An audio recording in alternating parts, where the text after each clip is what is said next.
Right then, we are live. I'll just scroll down to the chat here. So, hello everyone. I'll just make sure I am in frame as well. Just check here. Yeah, it looks like I'm alright here. Right, I can close that down. Right. Okay, so we are on. We've got a few people in the chat. I already read or pre-read a few of their messages before coming on. Just see who was in there. We've got Peter, we've got 3 thirds who I've not seen in the chat, so welcome to a live stream. And we've got Dr. Doodle Doo. I read Dr. Doodle Doo's comment before I went live and I thought it was quite funny. Wow, a discussion about boxes, will it reach the dizzy excitement of the tape gun episode? We can only hope. I go wild for a bit of double wall action myself. Yeah, I love double wall, obviously. I've not got the reason the topic is as it is just because I was annoyed this morning because I couldn't find any of the right boxes. You know when you haven't got any of the right boxes for the things you're packaging up, or you kind of can just about make it fit but you don't kind of like it, you know, you want a better box. So I did pick the topic of like just make sure you've got boxes, you know, make sure you're sourcing the right boxes, make sure you're sourcing enough boxes. Just because I was annoyed and I couldn't think of another topic for Thursday Talks, but then I thought of another topic. However, I thought to myself, I won't change the original topic because then people will be wondering why I changed it. So I will talk about the other topic as well, but also just make sure you do have enough boxes all the time, because if you don't, you're not going to be in a good position. I honestly, I think I spent about another half an hour to 45 minutes longer packaging up today than I would do normally because of not having, you know, the perfect boxes to fit the items. So, yeah, make sure you always source enough boxes. I have thought of buying boxes, but then I thought, well, you know, I'm a small business. I don't want to eat into my margins, you know, too much or anything. And I think if I can source them for free, why not source them for free? So basically what I do, you've seen in vlogs as well, is when I'm going into town sourcing around the charity shops, I literally take 5 minutes out of my day, pop into the local quality save and just get a stack up on loads. And pretty much, 80-90% of the time, there's always quite a lot there. You know, there's 20% of the time I can't get as many, but, you know, 80% of the time, especially on a Saturday morning, you can stock up loads. So yeah, I don't think quite at the moment I'm going to be paying for boxes. Not that there's anything bad about it, but it's just, I feel like if you can get boxes for free and you can make that work time-wise, and obviously the sizes as well, you can get the right sizes, then why not just get them for free and put, but it's basically what you're doing is you're not adding profit on to your business, but in a way you're kind of doing that because you're saving money elsewhere. You're saving yourself from buying the boxes in the first place, so therefore you're kind of saving your profit a little bit, if you know what you get what I mean. Anyway, you're not directly saving your profit, or you're not directly adding profit on, but you're kind of indirectly doing it in a sense. Right then, who have we got? We've got a few people popping in. Southwest Sellers, Adrian, which is Mr. Diggs Deals, hi there. We've got Johnny D, we've got Gemma Lou, we've got Chrissy, hi there everyone. So, we've got Southwest Sellers, oh, do-it-yourself lifestyles in, hi there Ryan. Get all my boxes from Sainsbury's, go in the morning, ask them to keep me a pile, go back later to pick them up. Oh, that's a good way of doing it. Yeah, asking them to... yeah, go in and ask them to keep a pile. That's a good way. I've never done that. I've been to Sainsbury's and got boxes from there. I actually get a few wine boxes from there, but the annoying thing about Sainsbury's is sometimes the wine boxes, they'll either whip them open and then they'll be ripped, or the other thing is the wine boxes are like just over small parcel size, and then I think to myself, oh well, I've got to cut them down and everything. So I do get wine boxes from Sainsbury's. I try and I'll look at the size and judge the size on whether it's going to be over 16 centimetres or not, so then I can send it as is and I don't have to cut down the box any further. I'm quite good at doing that now. Like, I don't even need a tape measure. I've been doing this long enough to know, you know, packaging up every day, I know what 16 centimetres is. I know what, you know, the 35 centimetres is, the 45, just by eye. You kind of get that over time, and I think in 5 years' time, if I'm still packaging up items like I'm doing now,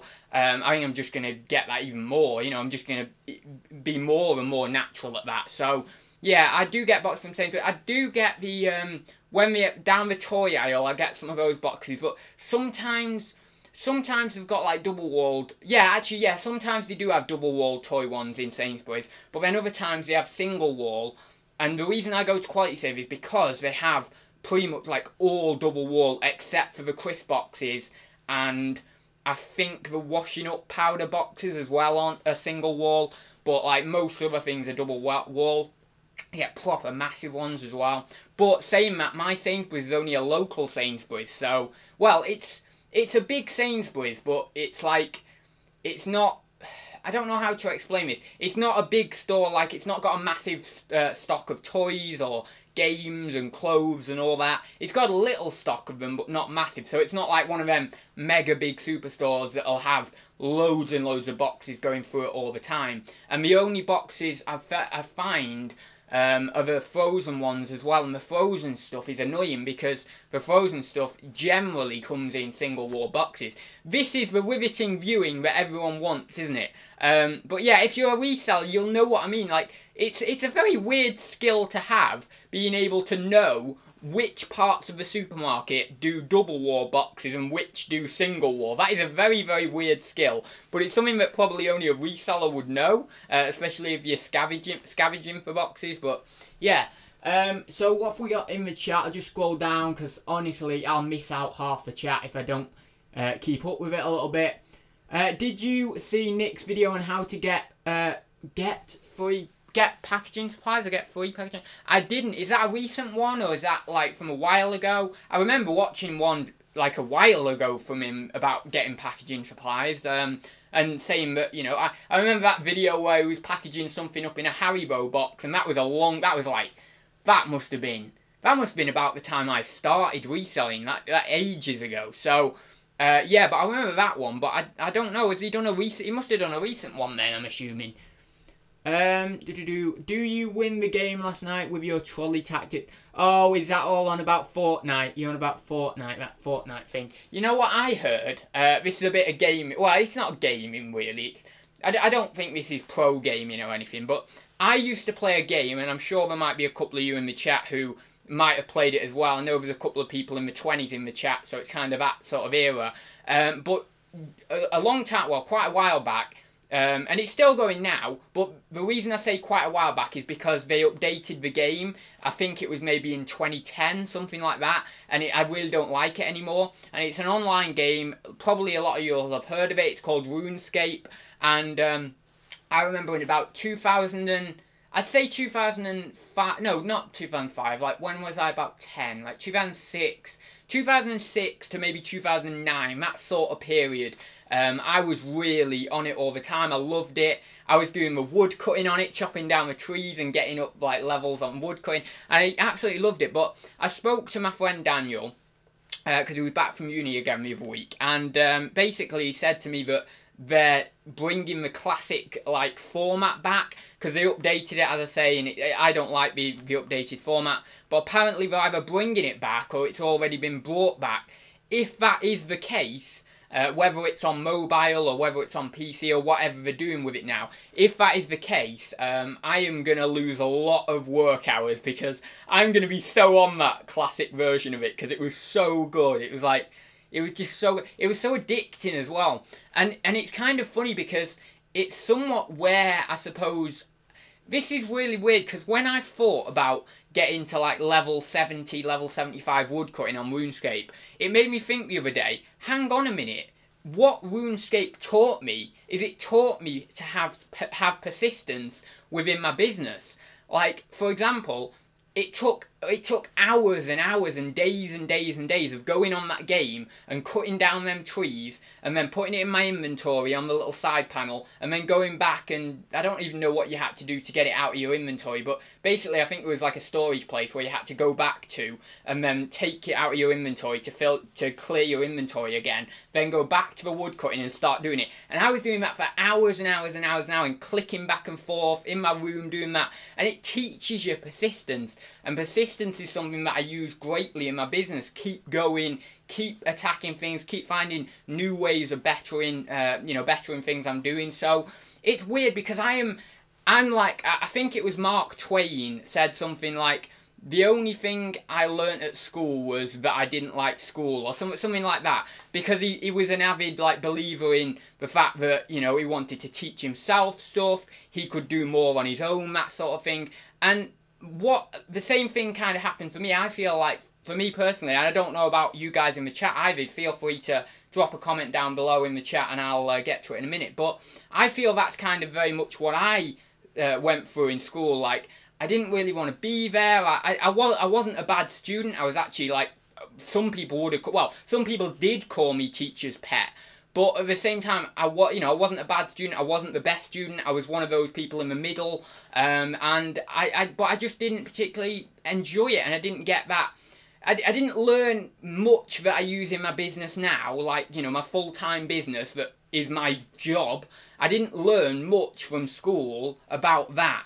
And it makes me think, well, you know, the things that I learned in my business have come from different things that I've been doing myself, away from school or college or whatever. So kind of weird that is. I suppose you just learn through experience, you know, through your own experiences. It's like the saying of, you know, people tell you you don't properly learn to drive until you've passed your test. That is so true. Honestly, that is so true. And it's the same kind of thing, you know. Obviously, you learn the basics and you learn what to do and you learn essentially how to actually physically drive when you're doing your lessons and that. But when you start driving on your own, that's when you start to really pick up the more, I don't know how to describe it, but a more kind of just real driving, you know, and you feel more comfortable when you're in the car on your own, opposed to maybe when you're with an instructor. When you're, you know, maybe when you learn to drive, it's quite nerve-wracking, quite tense and stuff. It certainly was for me. And then when you progress to actually just driving on your own, you kind of get a level up and you maybe a bit more confident, you're a little bit maybe more relaxed as well as being confident at the same time. And it just feels like you're learning a little bit more. I don't know quite how to describe it. It's just if you've lived through it, you'll kind of know what I mean. But yeah, anyway, so I'll go down the chat so I don't miss out too much because I'm rambling now already.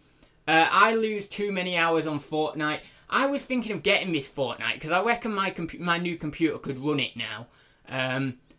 Right then, we've got Marina in the chat. Yeah, so hello, good to see you. Thank you very much. Good to see you in the chat as well. Good to see some new people in there. Triple wall boxes. Wow. Have I ever had a triple? Is there such thing as a triple? Is that like a little? Are you trying to troll me or something there and trick me into believing there is a triple wall and there isn't? I don't know, is there a triple wall? I don't even know, but if there is, I really want to get that one. That'd be awesome. Like, that'd just be overkill, triple wall. That's like proper, that's going to proper protect your items. Right then, yeah, who said that? Yeah, recent ads. Where was that down there? Where was that? It's already been brought back, not that I've been playing it or anything. Oh my god. No, I would, yeah, I'd love to go on that. So, is that on PC then? Because I heard something about it might be coming out on mobile, but I didn't hear anything about PC. Right then, I'll just quickly have a look through the chat here. Tell me more about the boxes ads, please go on. No, I won't bore you with any more box news. I would recommend buying at least a couple of box sizes, even if it's just to save time when you need it. I am also a tight git.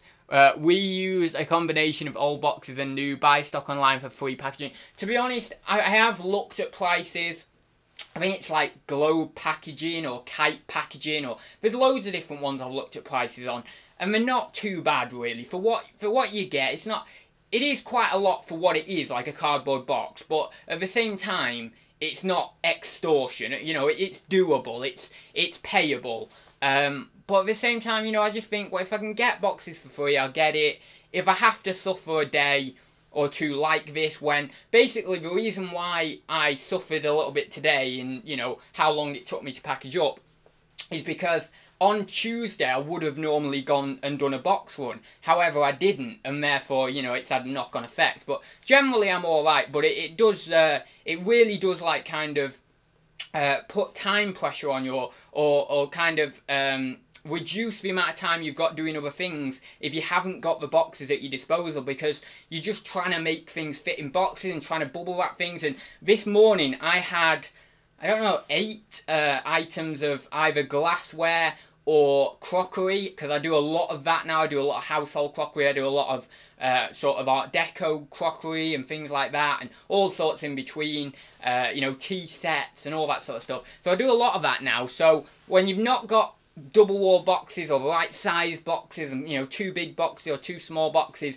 for things like that, it is a real challenge, because you've really got to be careful with how you're packaging them up in the first place, let alone if you've not got the right box. So yeah, but on a lighter note this week, I did want to briefly touch on this. I've not really had any, well, I'm going to touch wood, just in case, but I've not really had any major issues this week. I had someone who basically messaged me saying their PayPal transaction didn't go through, and they're wondering, like, what's been happening with it or whatever. Or anyway, I don't even know. But basically, it was their PayPal transaction was cancelled, and I ended up, you know, messaging PayPal, and that's in the works now. It's getting sorted, and I think they're going to message PayPal at their end as well. It's nothing to do with my account or anything. It must be to do with their account, or it must be to do with a technical glitch or something. I don't know, but the payment didn't go through anyway. But that's neither here nor there. It's not a major issue. I'm sure that'll get sorted at some point, and, you know, in the next few days. So that's nothing really too bad. So in terms of, like, problems this week, it's finally been a week, the first week in 3 or 4 weeks where I've actually not had any problems. And I know that generally most of the problems I make come from my own mistakes anyway, because that's just how I am. I honestly, like, I've always been very, very, I want to say, what's the word? What's it? Not dizzy. Well, I suppose dizzy is one of the words you could use, but just a little bit, not clumsy, but, oh, I don't know anyway. But we'll stick with dizzy. I've always been a bit dizzy. I've not really, sometimes I've not made the right judgments and things like that, whether it's been at work or at college or school or wherever, or even in my business now. I've always been like that, so I don't think it's ever going to go away, no matter how many amazing processes I put in place, how many efficient ways of storage I put in place, or whatever it is. There's always going to be some mistakes made by myself, because if I'm running it, because I'm just like that. It's just like the nature of my personality. I am somewhat a little bit clumsy or dizzy or whatever you want to say. I always think of it as I lack common sense. I'm quite intelligent, and I won't ever say I'm not intelligent, because I am quite intelligent, but at the same time I do lack some basic common sense. So it's kind of odd how it works out, but yeah, I always suffer with that in my business. And it's nice that kind of this week there's not really been any problems, and the one little problem I've had, it isn't to do with me. I've not directly created it, so that's quite nice, yeah. But we'll see. It's always nice to get 1 week in 3 or 4 weeks where there isn't much in the way of problems, because in business there's always problems. Like, it's all the time. You've got to keep attacking them. You've got to keep sort of pushing on and working through them. So it is nice when you get a little bit of time where you think, right, I can just get on and do the basic things that I need to do, i.e. reselling, listing, packaging, sourcing, that sort of stuff, just that basic stuff, without dealing with this other level of things that maybe you have created or you haven't created, or maybe you've indirectly created, of all these other, you know, problems and issues and all this other stuff. So it's quite nice when you get a week where you can just concentrate on the general bread and butter things within your business. So right, I'll go down because I'm probably missing a lot of the chat here. I apologise. I do tend to ramble a lot. I don't know why. I get on a topic and then I just ramble forever. Again, it's probably one of my downfalls of my personality. I could just talk forever. Right, let me just see. Andy Robinson says, I buy flat pack boxes. My customers reimburse me as they as they buy from me. Sometimes they thank me for the quality of packaging they paid for. So you meaning you charge like extra on top for, you know, specifically for that packaging? So instead of maybe charging like £2.99 or £3.49 or whatever for Royal Mail, you'll actually add the box cost on top. Am I right? But then, if I am right and that's what you're talking about, if you did that, do you find that sales are a bit slower because of maybe charging 50p extra or £1 extra? I suppose it's not too bad. I mean, like, you know, I could probably, like, right now I charge like £3.49 for a Royal Mail second class. I know it's like £2.90, but by the time you've got your, you know, your 10% packaging fee from eBay and, you know, you package it, you know, like bubble wrap and stuff that I do buy, black cling film and stuff that I do buy, tape that I do buy, you know, it's basically, it just absorbed, you know, that £3.49 anyway, or that extra 50p. But yeah, I think maybe I could probably charge a little bit more anyway, so even if I did buy boxes, it might not be so bad, but I do have this fear that if I charge like an extra 50p on my postage, will people still buy, even though it's only like 50p? Because it seems like eBay's quite price driven these days. You know, it's no Amazon. You know, it's not like Amazon. Amazon's entirely price driven pretty much. But I do think eBay is more price driven these days than it was. So yeah, I don't know. Yeah, I'd like to know if that actually works for you, or, you know, like actually charging that extra. We've got Kirsten in. Hi there, Kirsten. I've just been jumped to the bottom of the chat. No more clickbait videos this week then. I knew it! I knew someone would have to say clickbait. It was not clickbait, right? That title, I made sure that title was not clickbait. But I did that video to get views, right? You are right on that. You can call me out on that. I did that video to get views. I am a YouTube creator. I've got to think of videos that get views. That's how it is. But that was not a clickbait video. I put in the title the exact words, or almost the exact words, that Amazon had said to me on the little, like, Amazon seller app. So you can't say it's clickbait. It's somewhat clickbait because the issue got resolved, but the issue was still there in the first place, so you can't call me out for it completely being clickbait. But I knew someone would say, I just knew it. I knew someone would say that. Anyway, moving on. What was the other clickbait you want? Oh, my best sale ever. I suppose, but that was, no, sorry, my best sale in ages. But that was my best sale in ages, so you can't say that one's clickbait either. But I've got to find new ways of trying to entice more people to my channel. And it, you know, that Amazon did okay. I was kind of hoping for 1,000 views in 24 hours. Didn't quite get there. I got to like 700. But, you know, anyway, I worked on my tags, I worked on my title, I optimized it all out. Hopefully it'll rank in search. I think it is doing already, and that might pick up a few views along the way. But anyway, my YouTube exploits continue of finding new ways to get views. But anyway, I love it. I love doing that. Anyway, we'll go up the chat. Whoa. One sec. The green screen's falling. Whoa. Oh my god, how's that falling? Right, one sec. I'm just going to have to push the green screen back a bit. Okay. But alright, one sec. You're going to have to deal with that little bit at the corner up there. Sorry about that, because I've had to push it back because it fell on me. Anyway, right, we can get on with it now. Problem, disaster averted. That's really funny though, because when it fell, you didn't even see it fall. But yeah, it fell on top of me basically. Anyway, so we'll just get on with this. Where are we? Mr. Digsteel says, are PC games worth anything now, Peter? I don't know what Peter said, but yeah, some are. Like, but I got a big job lot of PC games ages ago. I think like Black and White or Black and White 2 is decent. Battle for Middle-earth and like Battle for Middle-earth 2 or something like that anyway. The Lord of the Rings ones, Battle for Middle-earth and that. What else? Oh, there's some like big box PC games that are worth it. Oh well, it's not as simple. Yeah, well, okay, yeah, it's not as simple. I'm just thinking like it's not as simple as just disc games either. Because I've had like Amiga games, I've had Commodore games, I've had all that sort of stuff, and I've done well on them. Actually, I've done pretty well with a lot of Amiga games. You know, there's a lot of like Amiga games that are really worth some good money. I've had hauls from a few different people of Amiga games, so yeah, there are, in the broad sense, they are worth something, but you have to kind of focus in on those, you know, select few that are worth something. Not, you know, you're not going to do well with, like, I don't know, sports-themed PC games in general, you might do okay with, like, there might be the odd title, but most of them aren't going to be worth money. I've heard this phrase from someone. I don't know whether it was Michael Pearce a while ago in, you know, videos he did ages ago, whether it was Tom James or whoever it was, Tom the English Picker.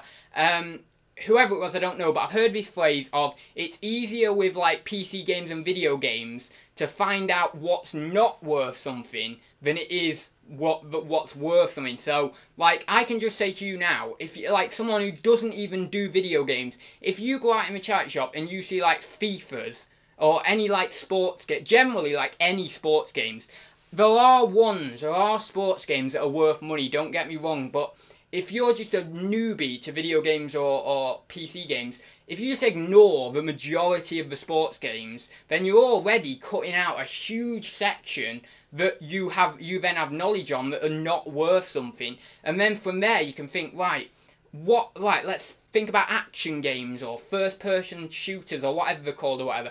You know, think about that section and then think, right, what are some, you know, ones here that aren't worth it? I don't know, maybe PS3 nowadays. I don't know, because I've not done video games for a while, but I'm assuming that the COD series have gone down in value quite a bit from the PS3 specifically. Maybe on the PS4 it still does okay, but on the PS3 I reckon that's gone down in value a lot now, so compared to what it was. So you then think, right, I might pick those up, I might pick those COD games up on the PS3, but I might only want to be paying 20p each or something.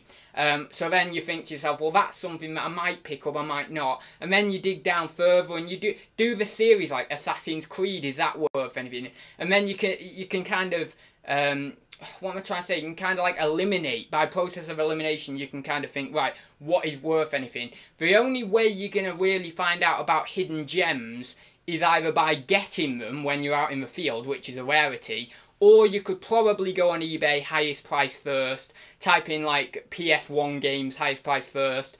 I'm assuming like that, well, I think Clock Tower would probably come up. That's a good one, isn't it? I forget because I've been out of video games for about a year now, but Clock Tower I think is a good one. What's that one that Corin Helen got? That like 125 quid one. It begins with an S, like Sudoku or something. I don't know. Sudoku or something. There's also, what else is there? There's Mega Man on the PS1. Most of them do well. Saw them before. Yeah, so anyway, I don't know. I'll just be rambling. There's a few, like, bread and butter ones. Well, there's quite a lot of, like, bread and butter PS1 games kind of thing that you'll do well on, and that you can find more regularly, because those higher value ones you're not going to find as regularly. But anyway, I shouldn't really be talking about video games nowadays anyway, because as I say, I've been out of it for so long, so prices will have been bound to change in that time. Like when I was doing video games a year ago, Wii consoles, to me personally, were worth selling. Nowadays, they're probably hit or miss, really, whether they are actually worth selling. So, yeah. Right then, let me go down the chat. I know I'm really, really far behind, but it's so hard to keep up. Hey, Chrissy. Ah, there we go, yeah. So, Tomb Raider, Crash 1 and 2... lots of time. Oh right, Peter's actually just talking about what he likes, but yeah, Crash 1 and 2, Tomb Raider, things like that, they're going to be worth a little bit of money. Tomb Raider probably less so these days, although if you get Tomb Raider in a bundle, like, you know, Tomb Raider 1, 2 and 3 or whatever it is, then you could probably make some money still on those if it was like PS1. But yeah, Crash 1 and 2, obviously, any Crash game, whatever, you know, whatever platform, is probably going to be no less than about 8 quid, really. So I'm thinking, yeah, like even the PSP game, I think it's Crash Tag Team Racing on the PSP, I bet that's still like 10 quid or whatever. So, and I think that's probably one of the cheapest Crash games you can get. So, you know, Crash games are good. I'm trying to think what else, because I had loads of different ones that I was buying and selling, but I forget half the titles now because I just don't pick them up.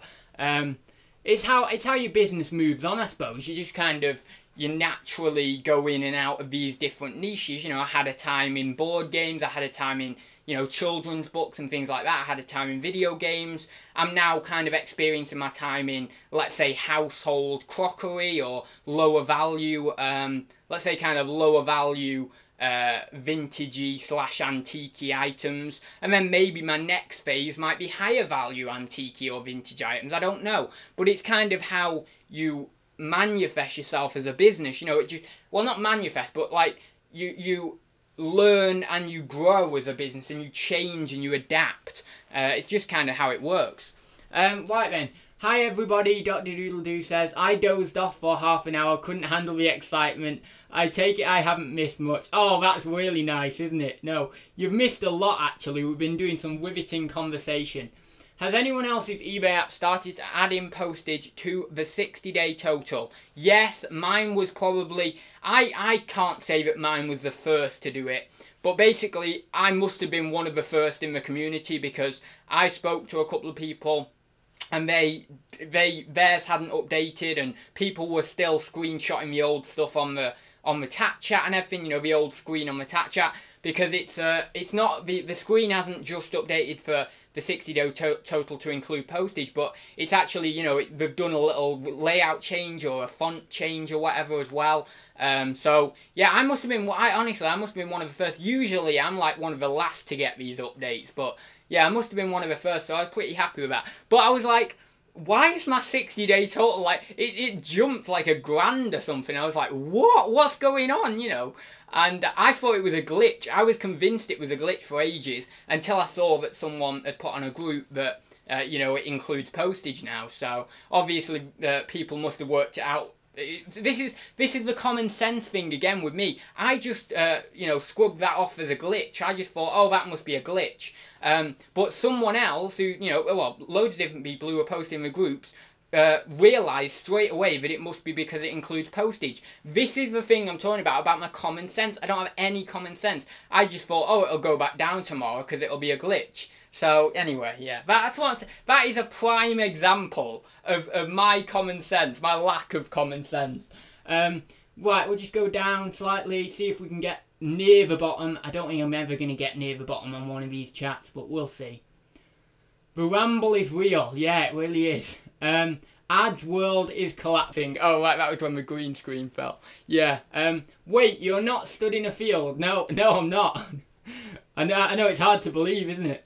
Right then, where are we? Keep expecting a vehicle to come down the road and give him a beat to get out the road.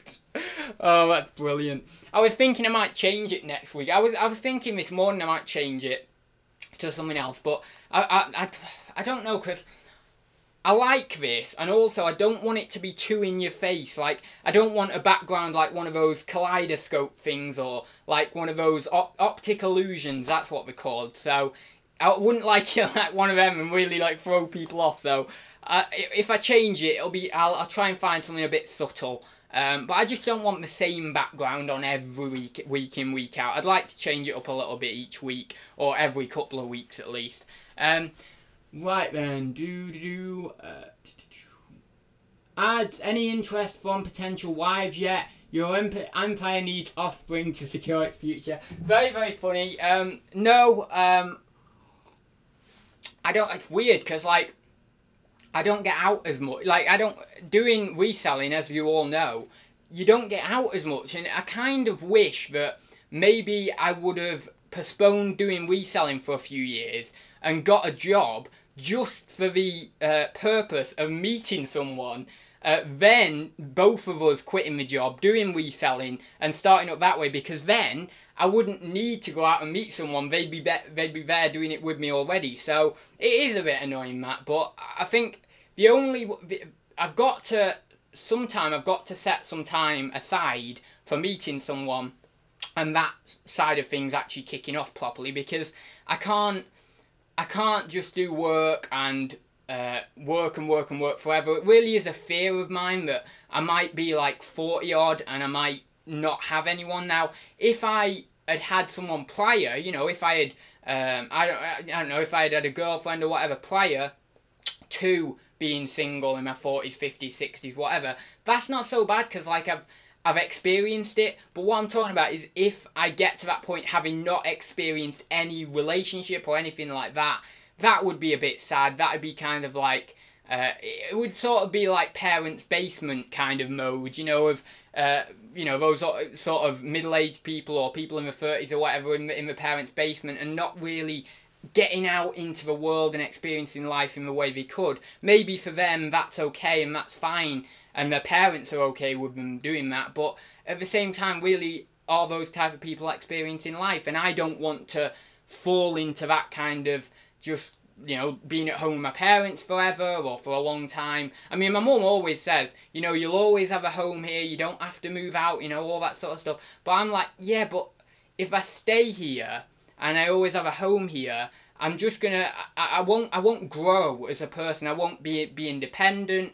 I won't kind of, when I always think of it as when I'm talking to my grandkids in 50, 60 years time, whenever it would be, if I'm talking to my grandkids and I've lived at home for the majority of my life, I've maybe made, you know, I've made a little bit of money from my business and stuff, but I've not really experienced life to the full effect as maybe I should have done, then really what knowledge can I pass on to my grandkids? Whereas if I go out there and make mistakes and have experiences and maybe do travelling, you know, travel the world and go on holidays and things like that, as well as doing my work, then I've got a lot of things that I can, you know, a lot of knowledge that I can pass down to my grandkids that they can then take, make their own mistakes in life, and then when they get to my age, you know, well, my age in 2070 odd, they can then pass that down to their grandkids. However, the time would be about 21, well, be like, what, 2100, no, 2120. Yeah, they'd be like 70 in 2120 if they were born in like 2050.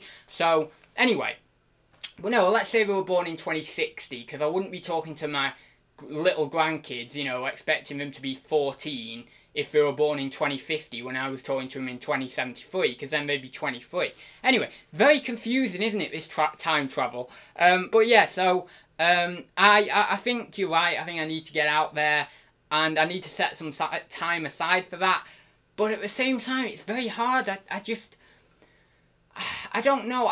If I'm being completely honest, I don't know how to apply myself in that way, in communicating with someone in the respect of maybe amalgamating or bringing into existence a future relationship with that person. Seems like when you're communicating with someone on a friendship level, it's very easy. There's no kind of romantic intent there. You're just communicating just to be friends, right? Whereas when you're thinking, you know, maybe you meet a girl or you meet a boy or whoever it is, or you meet an alien for all I know, if you're watching this in 5,000 years' time, if YouTube is even a thing. But whatever happens, you know, whoever you meet, how can you kind of go about it in a way that you're wanting to be friends for the first kind of section of your relationship, but then you move into a kind of relationship? It's like, I think I'm just overthinking this. Like, I think I need a little bit more common sense,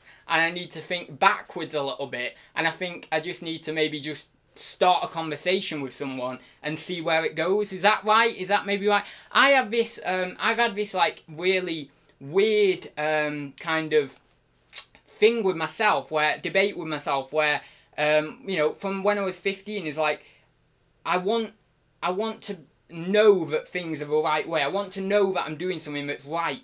And I think it's kind of a need for acceptance or something like that. I don't know. But I feel like it maybe I need to actually stop thinking about, is this the right thing to do? Is this the way in which I should be doing it? Do I need to get someone's permission to do this? And just go for it and see what comes of it. Maybe that's my issue. Maybe that's what I need to do. I don't know. But anyway, that's enough rambling on that topic. Can ads time his chats to coincide with England games during the World Cup, as I can only cope with one dose of misery a day? Oh, Dr. Doodle, what are you doing today? You're putting everyone down in the chat. You're not normally like this. We're hip, no. No, we're not going down that road. Oh my god.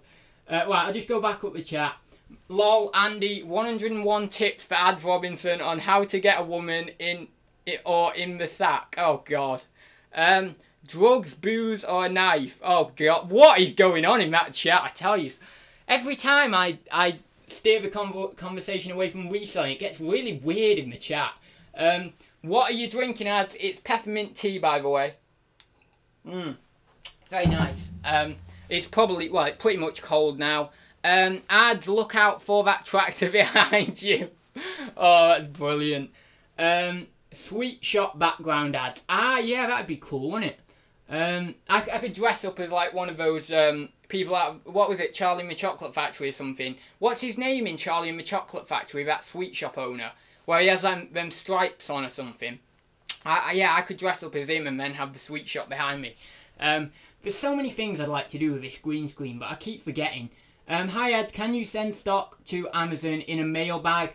I wouldn't recommend it. I would say boxes. I don't think you'd be allowed anyway, but I really wouldn't recommend that. That's not a good thing to do. I would. I'll just tell you what I do. I have a double-walled cardboard box, and they are actually saying that I do buy boxes. I buy FBA boxes, but that's the only boxes I buy.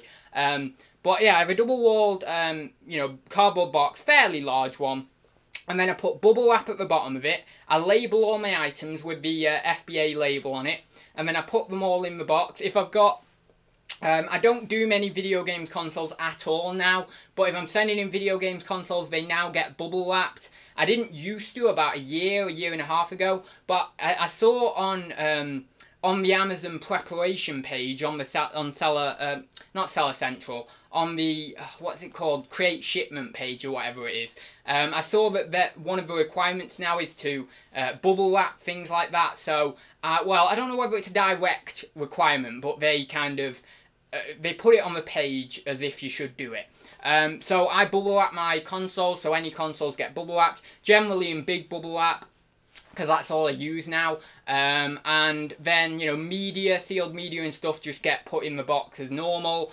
Lego, I have bubble wrapped a few items of Lego, more of the higher value sets. But generally Lego I don't bubble wrap. You might think that it is a bit risky, and I would agree with that. It is a bit risky because if you've got heavier items in the box with the Lego sets, and they're cardboard Lego sets, and then, the Lego set could get crushed. So I am careful with the positioning of the box, but as I say, Lego I don't bubble wrap currently. I just whack a label and then whack it in the box. And then I put a big layer of bubble wrap on top, close the box in, make sure it's nice and tightly packed inside. What do you call it? Tape gun it up, and then put the label on either side, avoiding the little strip in the middle, because if they cut down the strip and your little barcode is over where the strip is, then you can just get problems with that. So I do both. I do the UPS label on one side of the seam, of the box seam, and then the FBA label on the other side, and then it's good to go, and I just drop it off. I used to get it collected, but now it's just easier for me to drop it off. It's just quicker and easier just to get that out of the way, because UPS, you can be waiting around for 2, 3, 4 hours for them to come. I mean, I've heard some people waiting around for 6 or 7 hours, even though they've allotted the time slot between like 10 and 2 or whatever, or like 9 and 1. They just don't turn up. So yeah, I mean, I've always had okay kind of experience with them collecting my boxes, but I just drop them off now. It's just easier for me. So yeah, anyway, that's what I do. I would not recommend you just mailing things in. I don't think I've ever heard of anyone doing it. So everyone I've heard is just box it up, make sure it's protected, and that's that. I mean, I suppose if you're saying like you were mailing them in, are you mailing in like one item? Because if you're mailing in one item, there's not much point. Like, you may as well do a bigger shipment, like get loads of items in once. Although saying that, it could be like a really high value item, so I don't know. Right, I have little common sense. I had no idea what was happening. Thought maybe I had marked items dispatched without even seeing or posting them. Ads with common sense is dangerous. I know, you see, it would be. The thing is, like, I think this is what we're all made up of. If we're made up of too many of the really, really strong personality traits or strong kind of ideals, or, I don't know, strong emotions or whatever it is, I think that we'd just be kind of, some people would be unstoppable, literally. So it's kind of good that we all have a balance of all these different things, and we're all human, and we all have, we all have doubts, we all have insecurity, but also we have happiness, we have pride, we have whatever good emotion, whatever other good emotions you can think of, because my mind has gone blank. But yeah, so right, let me just go down the chat a sec. You will be fine. I'd think how real lady robots will be in the next 20 years. Oh God, Gary, I tell you. Oh, this chat down here. Thursday Talks episode 126. How to do quick mental maths. Yeah. Why? What was that? What was I saying? Was I doing some sums a minute ago? I can't remember. Right. Let me go. Hey, life is in the journey. Best made plans and silver linings, all that. Yeah, very true. Something might spring up, but I think I'm kind of the mentality of the fact that it's weird because in my reselling, in my business, I always think to myself, I've got to go out and get it. But with regards to relationship or love, I kind of think that something will just happen. But that kind of goes against my base philosophy of I've got to go out and get it. So it's kind of weird how I think. But I don't know. I think I've at least got to, when something does happen, I've got to make that kind of judgment of, right, what can I do about this to maybe get some sort of end goal. But the thing about me is I always think about it as, I think about it too forward. Like, I think like, right, if I met a girl, I'd be like, right, where's this going? Are we getting married? Are we having kids? What? I'd like lay it all on them straight away and they'd be like, oh my God, they'd be like a deer in headlights, like, what the hell? You know, I can't deal with this level of commitment so early on.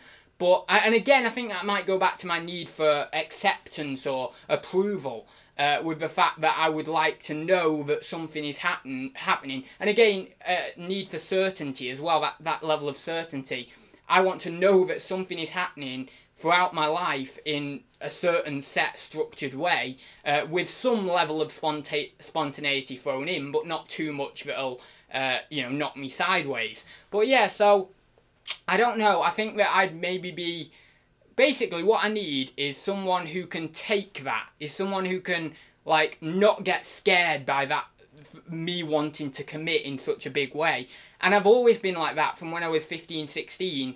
I've always just, right, I just want to get married. I just want to have kids. I want to do that. And it's weird because now I do kind of want that. But also I think to myself, well, I don't want that because am I just falling into that trap of, you know, of life, of you get a job, you get kids, you get a wife, you get kids, you get a house, and then you're just going to do that. Because I don't, in one respect, I don't want that mundanity, if that's, I don't think that's a word, but I'm going to coin it anyway. But yeah, mundanity, I don't want that.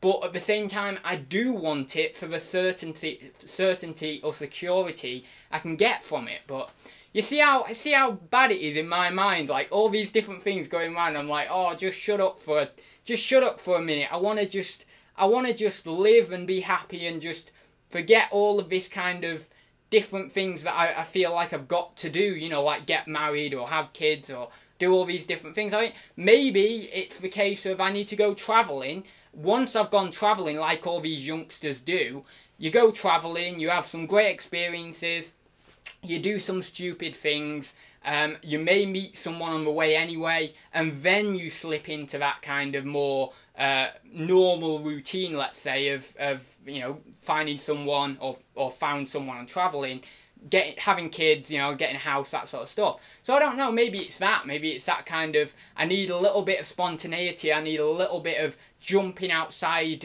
my comfort zone first off, and then going into that kind of normal mode of life, you know, of the flow of life of what most people do. Or you could, I suppose, somewhat call it the circle of life in this day and age, even though it isn't quite the circle of life in terms of what humans would be doing realistically. You know, realistically, we started, the circle of life would be, you know, hunting things, feeding yourself, reproducing, and then the whole cycle starts again. But these days, because we've got to a state of so high intellect, it's somewhat like the circle of life has changed. The basic circle of life hasn't changed in the sense that we live, we reproduce, and then, you know, eventual demise and take of that what you will. If you're positive about that, if you're negative about that, that's your prerogative. For me personally, I find the circle of life quite a positive thing to think of, because it's like things are always being renewed. You know, it's going round in a circle.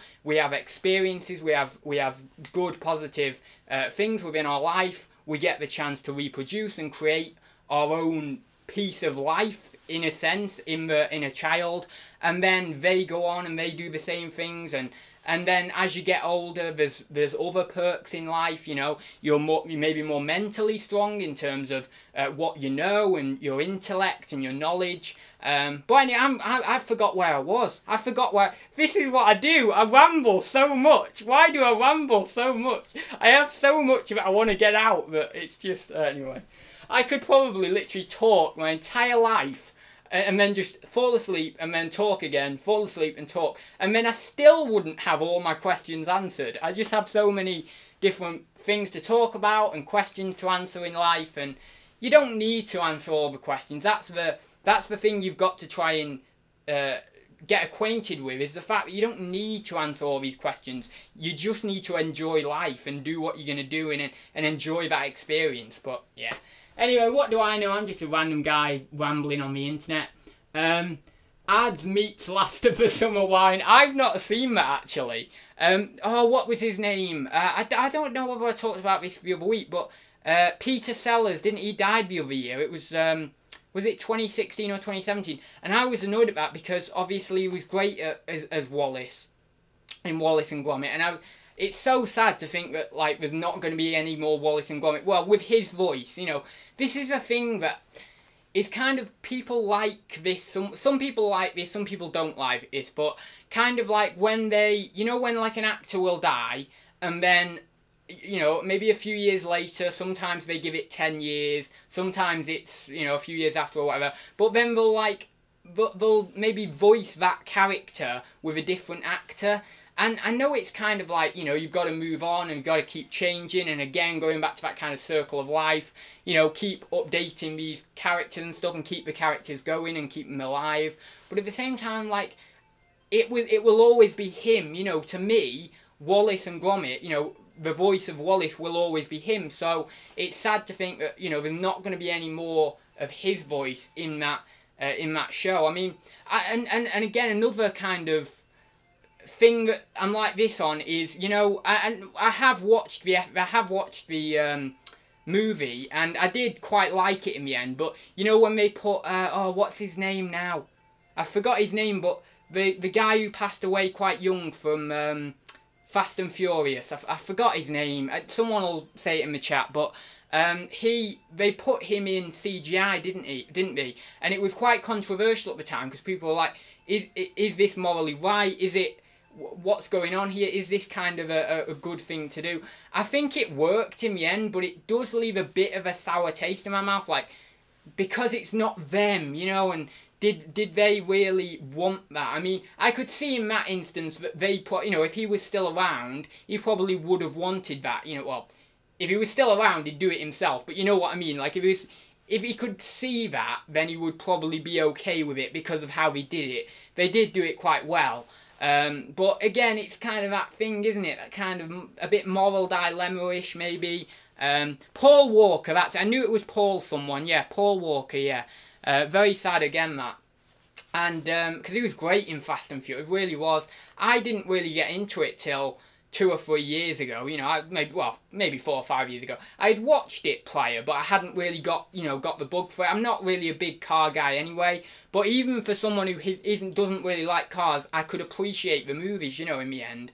And yeah, Fast and Furious film. I don't know, but what's that one? Oh, no, I like Tokyo Drift, actually. Just because, I don't know why, I just kind of have good memories of that one. I think it was the first one as well, first or second one I liked as well. But I don't know, I've not watched them all in so long, and as I say, I've not watched them loads. I was never really big into them. But I did watch them, as I say, a few years ago and got into them a little bit. But I remember Tokyo Drift, and that's one where it has that cool theme tune, doesn't it? Well, I suppose some people would think it's cool, other people wouldn't, but I quite like the little theme tune to that. I forgot how it goes, but mine has to be Tokyo Drift by Miles. Oh, there we go, Tokyo Drift, yeah. Yes, just as I say, yeah. Very true, yeah, Tokyo Drift. Anyway, I'll leave it there in a minute, but if you've got any more questions, just drop them in the chat now. I know I've missed out so much chat. The first road's closed, Pizza Boy, find another way home.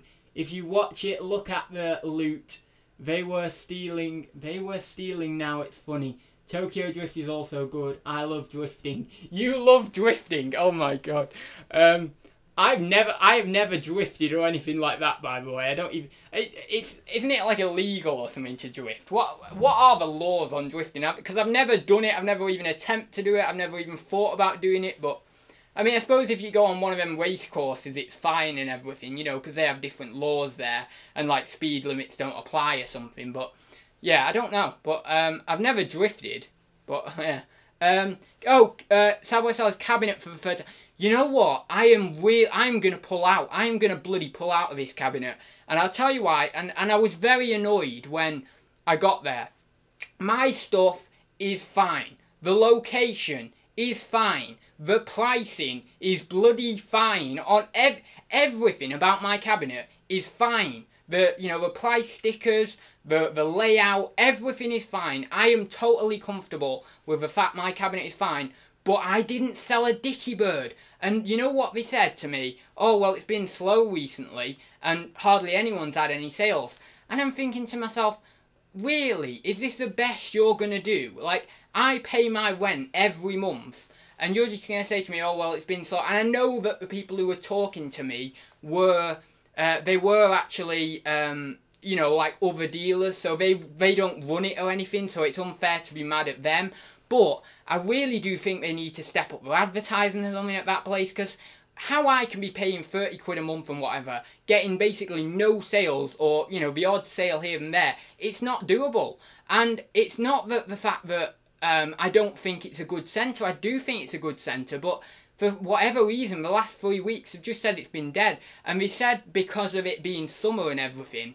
But I really do think for included in the price in which we pay to rent it, they should be spending a little bit more on advertising or whatever, because what's the point in me renting? I wouldn't be renting it if no one was going there, and I won't be renting it in future if no one's going there. So it just was a bit stupid, really. And I might even be inclined to, before I actually pull out, actually have quite a firm word with the person running it and just say, look, I'm going to be pulling out, and I'm sad that I'm going to have to pull out, but unfortunately there's not as many people in the antique centre coming round, which I thought there would be. There doesn't seem to be any advertising being done. The best they've got is a Facebook page and that. And it just doesn't seem to be... Like, the one thing that they should do for us as people who rent the cabinets and the booths is get people into the antique centre. And for whatever reason, they've just said, oh, it's been slow or whatever. I just don't even get how people make money in that centre. I think people just go there to have a chinwag with other dealers. I honestly think it's just a social club. I don't even think anyone's making money. I honestly... I have got good quality stuff in there. I've got good prices in line with other people in cabinets near me. I've got different items as well, so I'm not just directly competing. And it just... Well, anyway, I mean, I might come back next week. You know, I'll probably go next week or maybe week after. And I might come back and I might say, oh, I've got 100 quid's worth of sales, because I've got about £260 worth of value, worth of stuff in that cabinet. So all it takes is a few people to come in and they might clear me out of 100 quid's worth. And that might make it somewhat bearable. But after my cost of goods and my petrol and my time, I'm breaking even. Even if I got 100 quid worth of sales next week or week after, because I'll have to pay my rent for June then as well. So I'm 60 quid in the hole or whatever it is, and then I've got my cost of goods and my time and my petrol. I just don't get it. I think maybe a booth, I think you might be a bit better with a booth, but even so, I'm just a little bit shocked at what's there, really. You know, I mean, I've had a couple of good months, to be fair, but yeah, I just don't know. I just really don't know. It's the time of year, the booth has been quieter, but sold some big money items in the last 3 weeks. Yeah, that's what they were kind of saying to me, but the thing is, I thought it might be better in summer because where this place is basically, and I've said this many times, it's actually in like a little village, and it's like a, it's weird, it's like a commercial village. And what I mean by that is, it's not a village of all like, you know, just normal houses. It's an actual set-up village that has got like sweet shop, has got like, you know, falconry, it's got like, you know, a pet shop and all that. So it's actually been, you know, it's a commercial village. It's been set up for the purpose of driving people in to get revenue from the events that they're doing. So we've had like loads of outdoor events recently, and apparently there've been quite a lot of people there at these events, and you would think that they'd stop in at the antique centre after the events just to have a quick mooch round, but no one's been doing that. So it, anyway, because that's what I said to the other dealers there, and they said, you know, although there's been people here, no one's been actually, not many people have been stopping in. And it just makes me think, you know, really, they either need to decrease the rent for us, or if they're not decreasing the rent, they need to use some of our rent money for a little bit of advertising. I know that they have costs, I'm well aware that they're a business, but at the same time, I do think that if they want to keep us there as dealers and resellers, you know, stocking their shop, stocking their centre, they need to spend a little bit on advertising. And it's just making me think that if ever I do the same format, if ever I have an antique centre with other dealers and resellers within there, I'm going to make it so good that, you know, the advertising is on point and that people are coming through the doors, because you know what? That way I can charge more rent to the dealers, because I'll be like the hottest spot in town, because they'll be like, this guy gets you sales. This guy will make sure that his antique centre is full of people, and you know, you're going to get some good sales. So you better pay up to, if you want a cabinet there or you want a booth there. And that's what, so it's just making me think, you know, ways of going about things in the future, of if I was doing it myself, if I was running something like that myself. I mean, I have had the ambition of maybe buying that place, and well, not buying it, but, you know, like, if they were ever to sell it or whatever, I could get a mortgage or however it would work. I don't know how it would work, but I could actually then rent that place myself and then rent it to the other people or buy it or whatever, however it would work. But I have had that ambition, and then I could just call it Ads Emporium, and then, you know, other people will be inside it, because then it means I don't need to get stock. Like, I could have a good section of it, you know, I'm not saying I wouldn't have any section. I mean, I could have like, you know, like I don't know, like a 10 by 20 section or something in there, and then just have other people in there as well. Although saying that, would calling it Ads Emporium be a little bit egotistical if I've only got a small spot in there and then everyone else is in there as well? Maybe.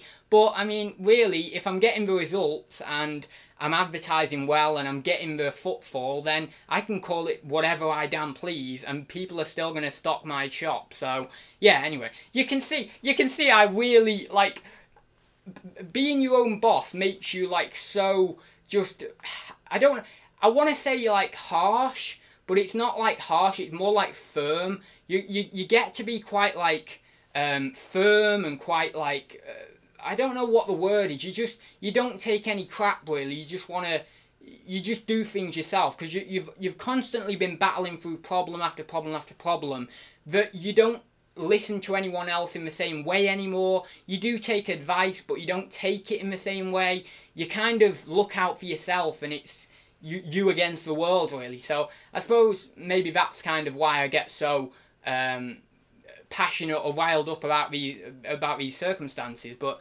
yeah, anyway, I'll go in a sec. Yeah, so ads, they don't care if you sell your items or not. They just want the money for the cabinet. Yeah, pull out, dude, defo. Like, well, you know what? I think that is very counterproductive of them, because if the way they get their money is by us giving it to them, we are not going to give it to them, right, if we don't get sales. So it is in their direct interest to help us to get sales, even if that means spending a small portion of their revenue that they get from us on a little bit of advertising or whatever it is. So I think they're going about it in the wrong way. I think that if I did it, although it might cost me a little bit more, I think that I could do it in a better way, and I think that I could make the people in the centre fairly happy and them getting sales, and also I could make some profit doing it. But I just think it's counterproductive of them just to sit back and do nothing, because if they don't help us, then we're not going to help them by giving them their revenue. We're just going to all pull out at the end of the day. So yeah, I mean, maybe some business owners might be like, I'll just stay in here just because it's an easy ride or whatever, and I'll just come and talk to a few people or whatever, and yeah, okay, maybe I'm not making a lot of money, but I'll just kind of live out the last few years just doing this, you know, on the side, making a tiny bit of money. But that's not what I'm about. I'm about making good money. You know, I'm not about making millions, but I'm about making good money. And if they can't at least reciprocate that kind of help to me, and I can then give them their revenue, which is fine by me if I get some results, then, you know, anyway, I don't know, I'm just rambling, but it just feels like maybe if I were to do it, I think I could help the people in there, which would in turn help me, you know. You've got to protect your business, really. You've got to protect your kind of interests, and their interests are our interests. So it just makes no sense to me why they wouldn't do some sort of help, you know, helping us out to actually because then they could charge more. They could literally charge us more they could literally charge us more rent, and we wouldn't go anywhere because we're getting results, you see. So if I was getting 100 quid a month out of that cabinet, and I was getting good stuff in there for them, you know, I was getting prime quality stuff, I was getting it at good prices, I was doing 100 quid a month or maybe even more, then they could probably whack it up to 40 quid instead of 30 quid, so an extra 10 quid a month off all these other cabinets. And you know what, I would probably stay in there. So yeah, anyway, but that's what I'm trying to say. I'll leave it there because that was a bit of a rant, so I'll leave it there on the rant. If you enjoyed the video, please do give it a like as usual. I will be back tomorrow with a sales update, or maybe Saturday, either Friday or Saturday. And yeah, I will see you in the next one. Oh, and just before I go as well, I was really happy because on yesterday I got tiered up in Amazon merch, which was really cool. So I'm on tier 100 now, which is really, really weird because I've only sold 3 shirts. That's it. Like, I've not sold any more shirts, which is really, really weird. But apparently, what a lot of people are saying now is if you get all your slots filled on Amazon merch, basically what'll happen is when Amazon are doing the next tier ups, even if you're like only got a few sales, you've got a good chance of tiering up. So I don't even know how I got to tier 100, but I was really, really happy. So I'm gonna sign off now, do some more merch designs, and get that going a little bit more, because now I've got 100 slots. I've got a lot more scope, you know. I can experiment a little bit with these designs. I can do some that I might think might not do as well, or I can do others that are a bit, you know, that are a bit risky. But obviously I've got the slots to be able to kind of do that little bit of risk. So yeah, anyway, I'll leave it there, guys. Thank you very much for watching. I will see you in the next video. So see you very soon, guys.